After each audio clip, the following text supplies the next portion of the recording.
गुरुपदेश साध्यत्वात्, श्री आत्मज्ञान भी गुरु के उपदेश के द्वारा साध्य होता है।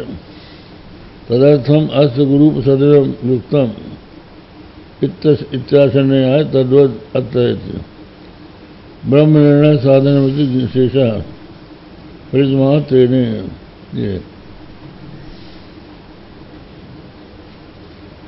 ये हो गया आचार्यवान पुरुषो वेद। आचार्यवान ननु धर्म मीमांसायाम छठाध्याय वेदार्थाधिकारी निरूपितः इति किमात्र शब्देन अधिकारी रूपकेण। बोले कि धर्म मीमांसा माने पूर्व मीमांसा, जैमिनी के द्वारा जो मीमांसा बनी है वो पूर्व मीमांसा धर्म मीमांसा कहलाती है। तो उसमें अथातो धर्म जिज्ञासा, इसमें अथ शब्द का अर्थ अनंतर किया गया। तो यहाँ फिर अथ शब्द ब्रह्म सूत्र में प्रथम सूत्र है अथातो ब्रह्म जिज्ञासा। यहाँ भी अथ शब्द से अधिकारी का निरूपण करने की क्या आवश्यकता, पहले हो गया। तो बोले कि न च शास्त्रांतरत्वाय न पुनरुक्त दोषाय इति वाच्यम। बोले दूसरे शास्त्र, ये दूसरा शास्त्र है, वो पूर्व मीमांसा है, ये उत्तर मीमांसा है। इसलिए यहाँ पर अथ शब्द का अनंतर अर्थ फिर से करना दोष नहीं हो सकता। तथापि कृत करना नरसत्याय, कृत करना नरसत्यात्, जो किया जा चुका है उसको फिर से करना अनर्थक है। अन्यथा वेदस्यार्थवत्वादेः रपि अत्र रूपणम स्यादित्याह। यहाँ पर ये बताया अथातः,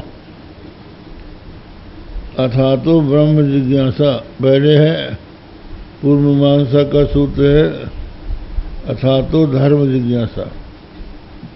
अथ शब्द का यहाँ अर्थ है अनंतर।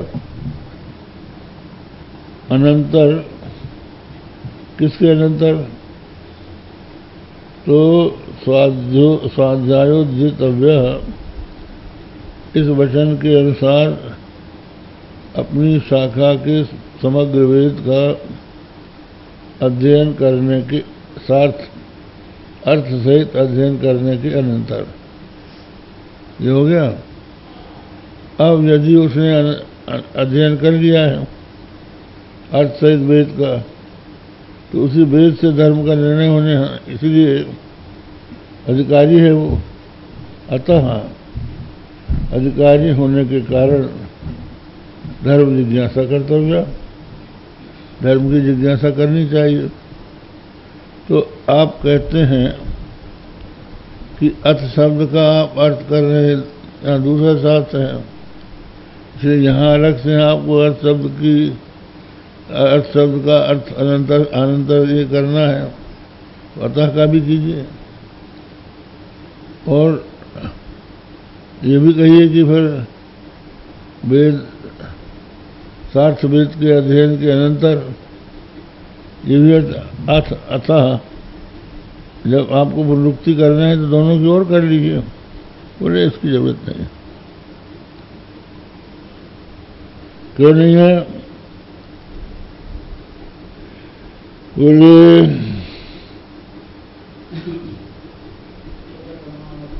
यह कर्माण्य विषय विहित अधिकारी, यही ना कहता है। वो तो हो गया। श्लोक आएगा ना, यह कर्मकांड विषय भीतोधिकारी स्वयं प्रवृत्ति निवृत्ति तुल्य रूप तथा विधिष्ठित विशेषण पूर्वयुक्तो साधारणत्वमत पुरुषो निवृत्तौ।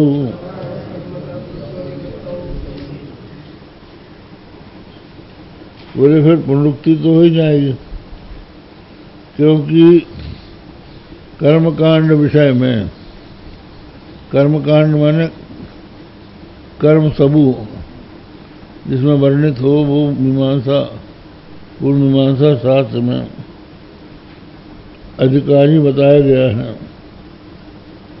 प्रवृत्ति और निवृत्ति दोनों धर्मों का उसमें ज्ञान होता है, क्या करना चाहिए क्या नहीं करना चाहिए, क्या विहित है क्या निषिद्ध है, इस बात का ज्ञान पूर्व मीमांसा में हुआ। तो यहाँ भी तो किसी को करने और न करने का ही विधान है आपके ब्रह्म सूत्र में, ये अथा तो ब्रह्म जिज्ञासा सूत्र में। तो जबकि तुल्य ही विचार है तो अधिकारी भी वैसे ही तुल्य होना चाहिए। अत्र विधित विशेषण पूर्वयुक्त, कहते हैं यहाँ भी विशेषण पूर्वयुक्त साधारणत्वमत पुरुषो निवृत्तौ। कहते हैं जो प्रवृत्ति का अधिकारी है वो निवृत्ति का भी हो जाएगा। अब इसी की टीका है, यह कर्मकांडेति मीमांसा शास्त्र शेषा कर्म समूह मुद्दिश्य किवार्था। कर्मकांड माने कर्म समूह का उद्देश्य करके अभिहिता कहा गया है। कहाँ? षष्ठाध्याय मीमांसा शास्त्र के 6वें अध्याय में, जो पिता इत्यर्थ प्रवृत्तिषु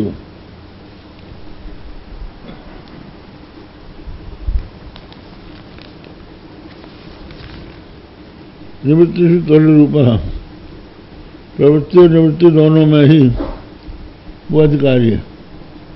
अग्निहोत्रादि प्रवर्तमान से भी कदंज भक्षणादि निवृत्ति लंघने तनिवृत्तिशील से भी अग्निहोत्रादि अनुष्ठान लंघने प्रत्यवाय तौर्यात्।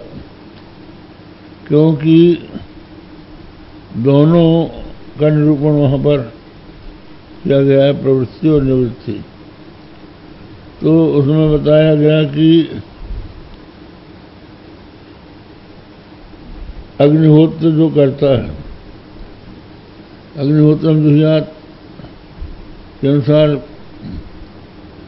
विहित में प्रवृत्ति हो रही है उसकी, लेकिन वो निषिद्ध नहीं छोड़ रहा है। कलंज भक्षणादि का निषेध है, उसका उल्लंघन कर रहा है। कलंज भक्षण भी कर रहा है, लहसुन भी खा रहा है, अग्निहोत्र भी कर रहा है, तो प्रत्यवाय हो जाएगा। और कोई व्यक्ति कलंज भक्षण नहीं करता है, लहसुन भी नहीं खाता है, फिर भी अग्निहोत्र नहीं करता, अनुष्ठान जिसको करना चाहिए वो नहीं करता है, यावत जीवा अग्निहोत्रम जुहुयात, इस विधान के अनुसार अग्निहोत्र आदि नहीं करता है तो उसको भी प्रत्यवाय हो जाएगा। माने प्रवृत्ति निवृत्ति दोनों में ये तुल्य है। प्रवृत्ति हो